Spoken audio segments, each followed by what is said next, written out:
जो मामलात आगे बढ़े हैं और जो इस मुल्क में रियासत मदीना के नाम पे करप्शन बदउनवानी की गई, लोगों को अमर बिल मारूफ नही अनिल मुनकर का दर्स देकर और लोगों को रियासत मदीना का नाम लेकर ख़ुद जिन घिनौने जराइम में मुलव्वस रहे, उसकी तारीख़ में कोई मिसाल नहीं मिलती। आज जब इमरान अहमद न्याजी साहब को और बुशरा मानिका साहिबा को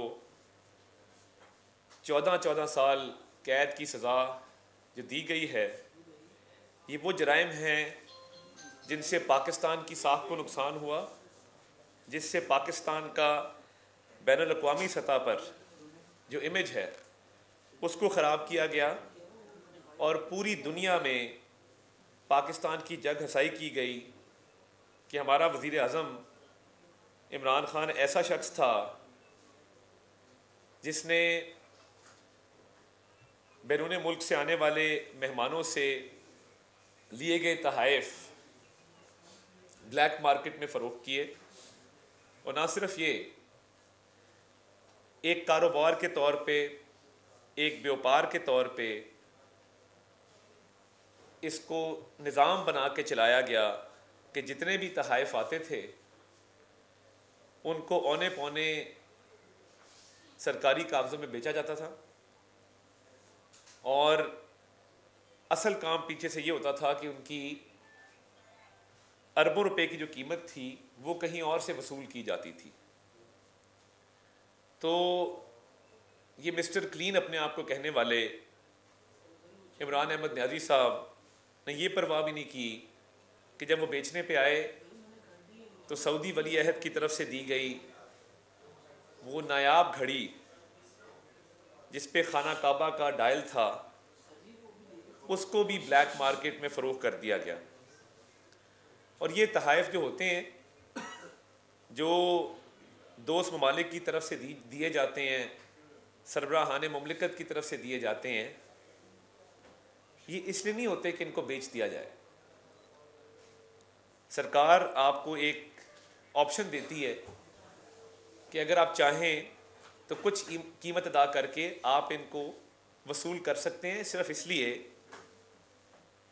ताकि एक यादगार रहे आपके पास कि जी फ़लाँ मुल्क का सदर या वज़ीर आज़म या बादशाह या वली अहद आया था तो उसने ये तोहफ़ा हमें दिया था। उसकी एक इमोशनल वैल्यू होती है, उसकी एक ट्रेडिशनल वैल्यू होती है और वो इसलिए नहीं होता कि उसको वो एज अ कारोबार चलाया जाए। आप देखें जराइम बेशुमार हैं कि इन तहाइफ को ना सिर्फ इनकी वैल्यू कम लगवाई गई बल्कि इनकी वैल्यू कम लगवा कर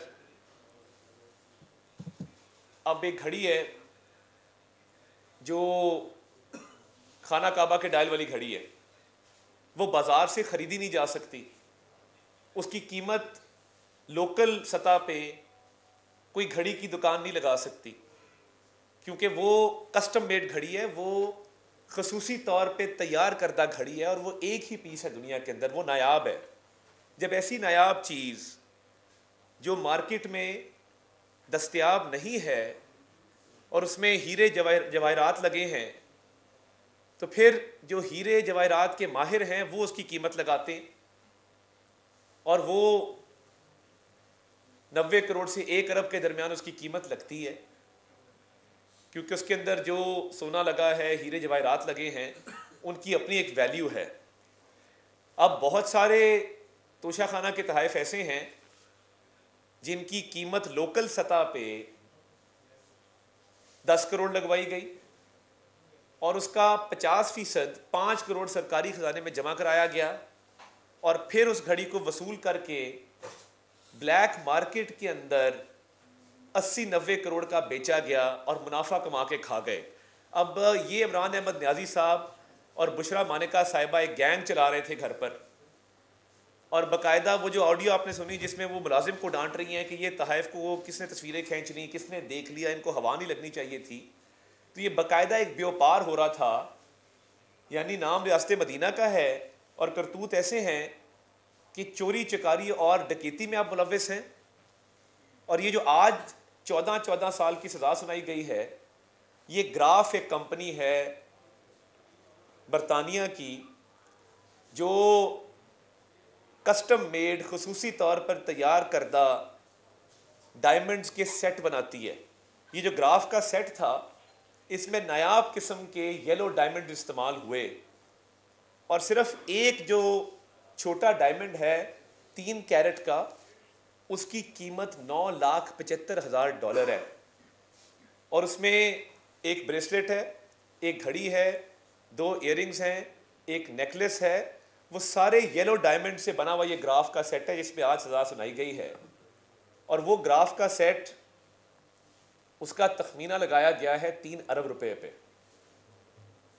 इसीलिए जो आज सज़ा सुनाई गई है 78 करोड़ रुपया इमरान खान साहब के ज़िम्मे है और 78 करोड़ रुपया बुशरा मानिका साहिबा के ज़िम्मे है।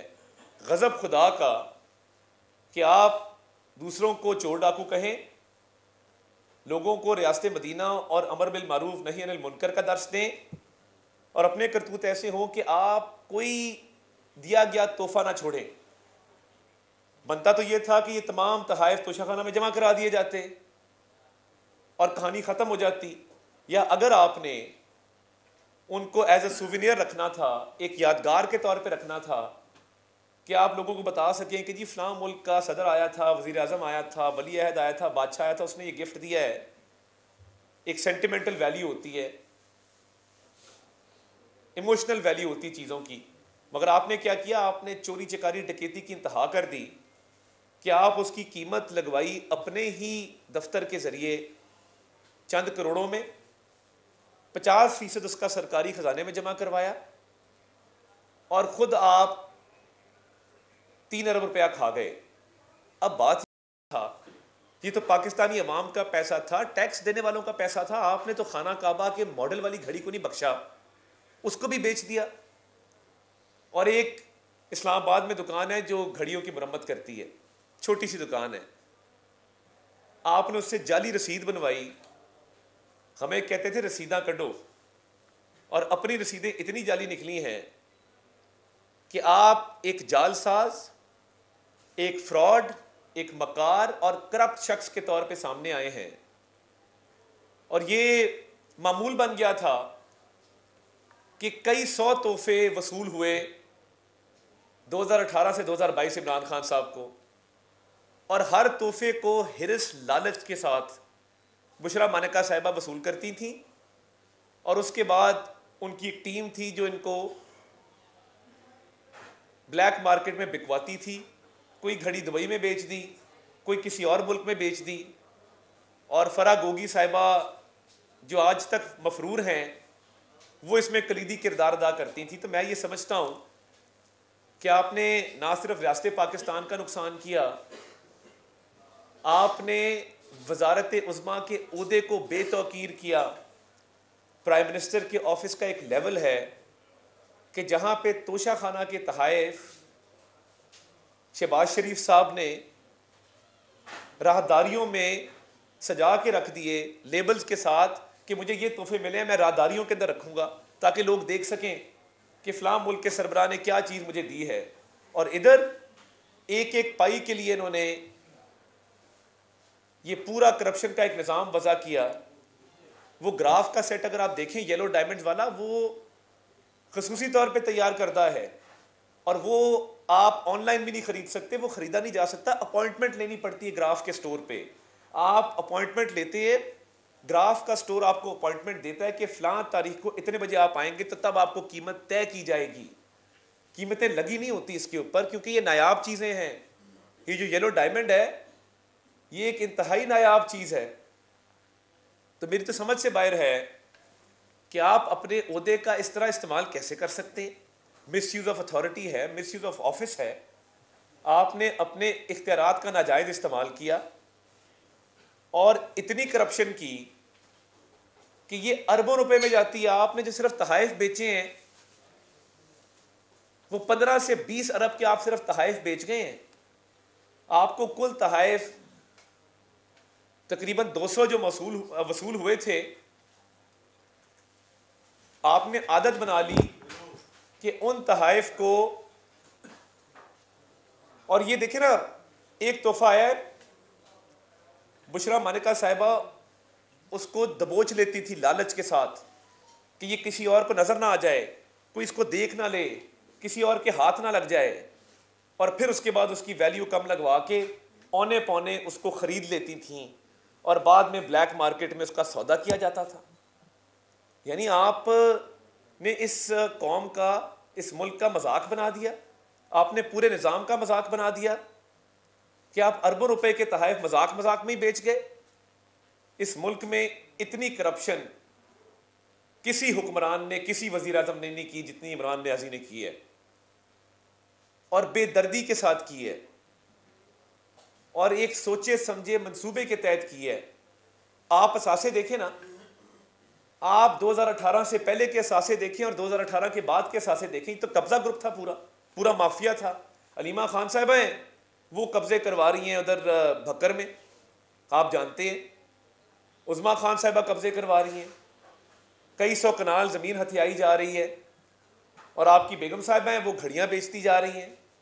यानी पहले आपने साइफर लहराया और पूरी कौम को गुमराह किया। आपने कहा जी मेरी हुकूमत अमेरिका ने गिराई, नहीं बाजवा ने गिराई, नहीं मोहसिन नकवी ने गिराई, नहीं मैंने खुद गिराई। यानी कोई एक बात पे खड़े तो हों, और साइफर के अंदर कोई थ्रेट नहीं था, कोई साजिश नहीं थी, किसी ने नहीं कहा था कि हम आपकी हुकूमत गिरा देंगे। कभी ऐसा होता है कि आपके सफीर को बुला के, ये कोई गली मोहल्ले के बदमाश है कि आपके सफीर को बुला के अगला कह रहा है हम तुम्हारी हुकूमत ख़त्म कर रहे हैं? यानी कोई अक्लमंदी से काम लें, और अपने सियासी मकासद को फ़रोग देने के लिए आपने वो साइफर लहराया, पब्लिकली लहराया, और कहा कि जी अमरीकी साजिश हो गई है। और वो साइफर ऑफिशियल सीक्रेट्स एक्ट की वायलेशन थी। आपने सियाको सबाक से हटके उसको पेश किया, आपकी ऑडियो मौजूद है। आपने कहा हमने साइफर से खेलना है। कोई भी शख्स कौमी सलामती से खेले, पाकिस्तान के बैनुल अक़वामी सतह पर ताल्लुकात ख़राब करने की कोशिश करे, तो क्या उसको सजा नहीं दी जानी चाहिए? क्या वो सजा का मुस्तहिक नहीं है? क्या जो भी कागज़ बतौर वज़ीर आज़म आपके पास आता है और वो टॉप सीक्रेट कॉन्फिडेंशियल लिखा होता है, तो क्या ये बनता था कि आप पब्लिकली उसको डिस्प्ले करें और सियाको सबाक से हट के करें और झूठा बयानिया घड़ें कि इसमें साजिश हुई है? उसमें कहीं ये नहीं लिखा था।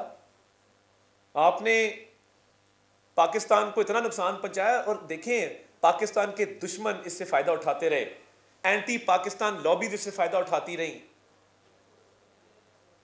पाकिस्तान मुखालिफ एजेंडा आपने आगे लेकर आप चले, पाकिस्तान के दुश्मनों का फायदा हुआ इस साइफर वाली सारी कहानी से, क्योंकि आपने चंद नारे लगवाने थे, हम कोई गुलाम है। हाँ आप गुलाम थे और आप गुलाम हैं, आप ज़हनी गुलाम हैं। आपने झूठा बयानिया घड़ के कौम को गुमराह किया है, आपने उस साइफर के कंटेंट्स को गलत इस्तेमाल किया है, गलत तशरीह की है उनकी, और पाकिस्तान के दुश्मनों को फायदा देने के लिए आपने सियासी जलसों में कि मैं कोई ऐसे शख्स को कोई ऐसी मालूमात नहीं दूंगा जो बतौर वज़ीर आज़म मेरे नोटिस में लाई जाएंगी। आप इस चीज़ के अहल नहीं थे कि आप ये काम करते, और वो भी झूठ पे आपने किया, सिर्फ इसलिए कि वाह वाह हो जाए 4 दिन और एक सियासी बयानिया मिल जाए, टॉक शोज के अंदर बात हो जाए, सोशल मीडिया कैंपेन चल जाए। क्या इस तरह मुल्क चलते हैं? क्या आप गद्दारी कर रहे हैं? आप पाकिस्तान को नुकसान पहुंचा रहे हैं, पाकिस्तान के दुश्मनों का फायदा कर रहे हैं अपने सियासी मफाद की खातिर। अपने करतूत ये हैं कि दोस्त ममालिक की तरफ से इतनी शर्मिंदगी होती है, हम बाहर जाएंगे लोग क्या कहेंगे कि उस मुल्क से आए हैं जिसके वजीर आजम ने हमारे मुल्क के सरबराह की तरफ से दिए गए तोहफे बेच के खा गया, अरबों रुपए हड़प कर गया। गजब खुदा का 3 अरब रुपए आप हड़प कर गए सिर्फ एक ग्राफ के सेट का। अभी बाकी कहानी तो आनी है, बाकी तहाइफ तो अभी आने हैं सामने जिन पे केस चल रहा है आपका। और ये आपको किसने हक दिया था कि सरकार पाकिस्तान की अवाम की मलकियत है, आप औने पौने चंद करोड़ों में उसको खरीद लें 3 अरब के तोहफे को, और उसके बाद आप खा जाएं वो पैसे? ये बाकायदा पूरा गैंग था। ये एवं नहीं 5 बजे घर चले जाते थे, वज़ीर 12 बजे दफ्तर आ रहा है, 5 बजे घर जा रहा है, घर में शाम को ये कार्रवाई होती थी। ये घर में बैठ के जिस तरह गैंग्स नहीं शाम को लूट का माल लेके जाते हैं और लूट का माल शाम को आपस में बांटते हैं, वो कहता है मैंने आज ये डकैती की है, गाड़ी चोरी की है, कोई कहता है जी मैंने आज ये हीरे जवाहरात चोरी किए हैं, कोई कहता है जी आज मैं ये मोबाइल चोरी करके आया हूँ। ये शाम को फराग होगी, बुशरा मानेका, इमरान खान, एहसन जमील गुज्जर ये बैठ के आपस में शाम को ये काम करते थे। इधर महंगाई हो रही थी, बेरोजगारी हो रही थी। नवाज शरीफ का पाकिस्तान जिसमें 63 रुपये पेट्रोल था, जिसमें 35 रुपये आटा था, जिसमें 12 रुपये यूनिट बिजली थी, आपने तबाह कर दिया और तबाह बर्बाद कर दिया। और इसलिए किया कि शाम 5 बजे बैठ के आप लूट का माल बैठ के आपस में बांटते थे और मनसूबे बनाते थे अब तोशाखाना चोरी करना है। और अब मलिक रियाज से डिमांड हो रही है 5 कैरेट की अंगूठी चाहिए, फाइलों को पहिए लगेंगे, 5 कैरेट की अंगूठी दोगे तो। आपने इतना जुल्म किया। 190 मिलियन पाउंड का केस पाकिस्तान की तारीख का सबसे बड़ा करप्शन स्कैंडल है। आपकी घड़ियां अरबों रुपए की निकल रही हैं, आपको शर्म नहीं आई कि हम क्या काम कर रहे हैं? और ये जो अरबों रुपया आप करप्शन के जरिए लेके गए हैं, ये आपके माथे के ऊपर एक सर्टिफाइड करप्ट की स्टैंप लग चुकी है, ये धुल नहीं सकेगी। आपको चाहिए था कि आपको थोड़ा सा तवाज़ुन के साथ चलते, मगर आपको इक़्तिदार की हवस ने और आपको माल इकट्ठा करने की लालच ने अंधा कर दिया था। और ऐसी अंधी करप्शन का वही अंजाम होता है जो आज आपको 14 साल की सजा दी गई है और 78 करोड़ रुपया जो है वो आपको जुर्माना किया गया है। 78 करोड़ जुर्माना बुशरा बीबी को और 78 करोड़ रुपया जुर्माना इमरान अहमद न्याजी को। तो ये मुल्क कौम के साथ आपने मजाक किया और इस मुल्क को तबाही के धाने पे खड़ा किया, सिर्फ अपनी लालच की वजह से, अपनी करप्शन की वजह से, अपनी बदनीति की वजह से। जी रदीम साहब,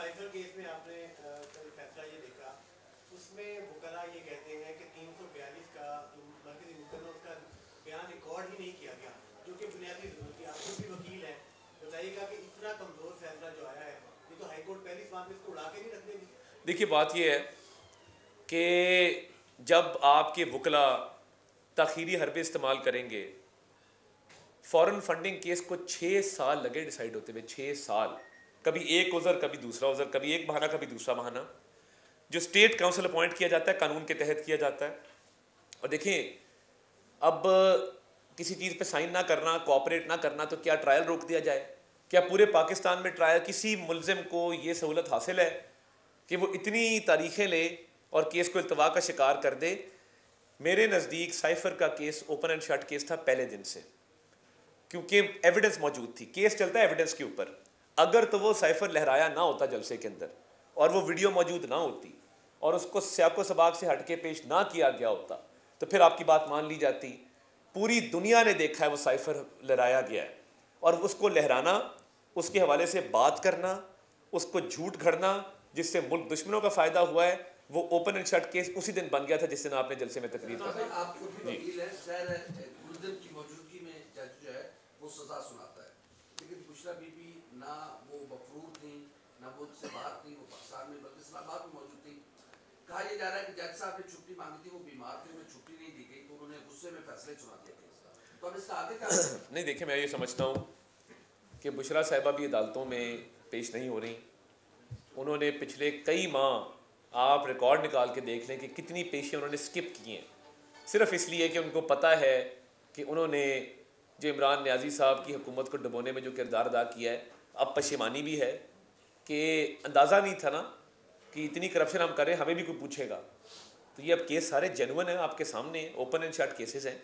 और जिस तरह बुशरा बीबी ने इस मुल्क को कौम का नुकसान किया है अरबों रुपए के तोहफों के साथ ये करप्शन करके, तो मैं ये समझता हूँ कि सज़ा जज साहब के पास ये इख्तियार होता है कि मुलजिम को मौका दिया जाए, वो मौका वेल ना करे तो गैर मौजूदगी में सज़ा सुनाई जा सकती है। ये बताइएगा कि आपकी हुकूमत अगर आ जाती है तो क्या ये जो एहतसाब का सिलसिला है ये जारी रहेगा? और दूसरा सवाल ये है कि अमूमी तौर पर देखा गया कि इस तरह के केसेस में जब हुकूमत इलेक्शन के बाद जो है उनको रिलीफ दे मिल जाता है, जो भी मुलजिम होता है या मुजरिम होता है, तो क्या इनको इसमें रिलीफ मिलने के चांसेस भी मौजूद हैं? देखिए बात यह है कि हम सियासी इंतकाम में बिल्कुल यकीन नहीं रखते, और हम ये समझते हैं कि जो केसेस चल रहे हैं ये संगीन जराइम पर मबनी केसेस हैं, और जो किया है वो भुगतना पड़ेगा। हमने किसी पे मंशियात नहीं डाली, हमने किसी को ये नहीं कहा मुँह पे हाथ फेर के कि मैं बंद कर दूंगा, मैं ठोक दूंगा, मैं मार दूंगा, मैं उल्टा लटका दूंगा, मैं फांसी दे दूंगा। मैं शायद खकान मुझे कहता था मैं चोर हूँ तो मुझे बंद कर दो, तो मैंने बंद कर दिया। हमने तो ये काम नहीं किया। अब इनका अपना किया जा रहा है जो इनके सामने आ रहा है, और ये केसेस इंशाल्लाह ताला जारी रहने चाहिए और ये रहेंगे, क्योंकि ये रियासत पाकिस्तान का, पाकिस्तान की अवाम का लूटा हुआ माल है जो इमरान याजी साहब घर लेके गए। बताइएगा कि जब सैफर लगाया गया तो उस वक्त इसको झूठ करार दिया गया, बकौल पीटीआई की। वो कहते हैं कि अगर तो झूठ था तो फिर आप लोगों ने केस क्यों बनाया? अगर केस बनाया तो इसका मतलब इमरान खान की हुकूमत सही कराई गई थी साजिश करके सैफर के जरिए। देखें, बात ये है, ऑफिशियल सीक्रेट्स एक्ट ये कहता है कि कोई भी ऐसा दस्तावेज जो आया हो आपको किसी भी मुल्क से, जो सीक्रेट हो, क्लासिफाइड हो, वो आप पब्लिक नहीं कर सकते। अब उसके कंटेंट्स में कहीं ये नहीं था कि हम आपको थ्रेट कर रहे हैं, आपकी हुकूमत गिरा रहे हैं, आपको हम ख़त्म करने लगे, निस्तो नाबूद करने लगे। आपने एक तो ये जुर्म किया कि आपने उसको पब्लिकली लहराया, उसको इस्तेमाल किया सियासी मकासद के लिए, और झूठ बोला उस साइफर के हवाले से। तो जुर्म आपके 2-3 हैं। आप उठा लें, हमारे दुश्मन ममालिक के अंदर बाकायदा इस पे वीलॉग्स किए गए, शाबाश दी गई और कहा गया कि जी इमरान खान ने कमाल कर दिया, पाकिस्तान में किसी ने आज तक जरूरत नहीं की ये काम करने की, इमरान खान ने कर दिया। तो बात ये है, आप 3-4 कवानीन की वायलेशन कर रहे हैं, तो जब वायलेशन करेंगे तो उसका तो आपको खमियाजा भुगतना पड़ेगा। लास्ट क्वेश्चन जी, मैंने आगे जाना है, मैं मिडिल क्लास का आदमी, वडेरे से मेरा मुकाबला, आप लोगों ने मुझे इधर बिठा दिया है।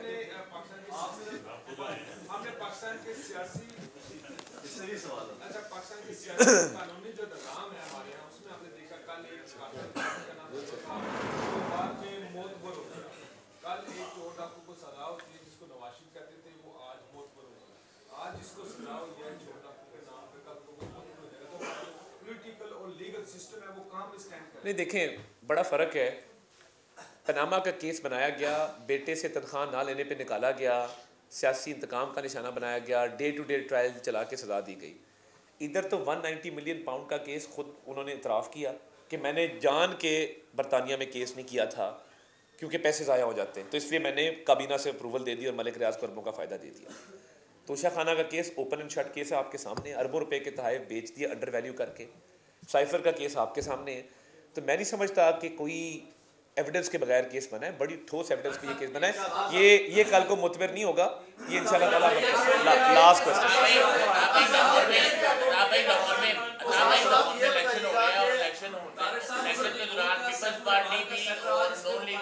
खवातीन को आप जेलों में डालते रहे, जिसके बाद आपकी पार्टी ये कहती रही कि जब तक इंसाफ के तराजू के दोनों पलड़े बराबर नहीं होंगे हम इलेक्शन में नहीं जाएंगे। आज इमरान खान की अहलिया को उनके सामने गिरफ्तार कर दिया गया, जो कि आप कहते थे मरियम नवाज को नवाज शरीफ साहब के सामने गिरफ्तार किया गया। मुस्लिम लीग नून के लिए तराजू के पलड़े बराबर हो गए हैं कि नहीं? आपके जज्बात की बड़ी कदर है बुशरा बीबी के लिए जो आप रखते हैं, मैं रखने चाहिए, अच्छी बात है। बात यह है कि मरियम नवाज शरीफ साहिबा को वालिद के सामने जेल में गिरफ्तार किया गया था एक झूठे केस में, चौधरी शुगर मिल के केस में। मरियम नवाज शरीफ साहिबा ने तो ये रैकेट नहीं चलाया था पिंकी गोगी और कप्तान लूट के खा गए पाकिस्तान वाला। अगर एक औरत, आप बाहर निकलें और वो आपके सामने किसी को गोली मार के मर्डर कर दे और फिर मैं कहूँ कि नहीं इसको मत पकड़िए, ये एक औरत है, इसने ये मर्डर किया है मगर ये एक औरत है, देखिए जुर्म है। आप घड़ियाँ बेचेंगे, अरबों रुपए के आप चीज़ें हड़प लेंगे, आपको फेस करना पड़ेगा। अब अगर इस बिना पे छोड़ दिया जाए कि इमरान खान साहब की बीवी हैं, वो आपके जज्बात हो सकते हैं, मेरे तो नहीं।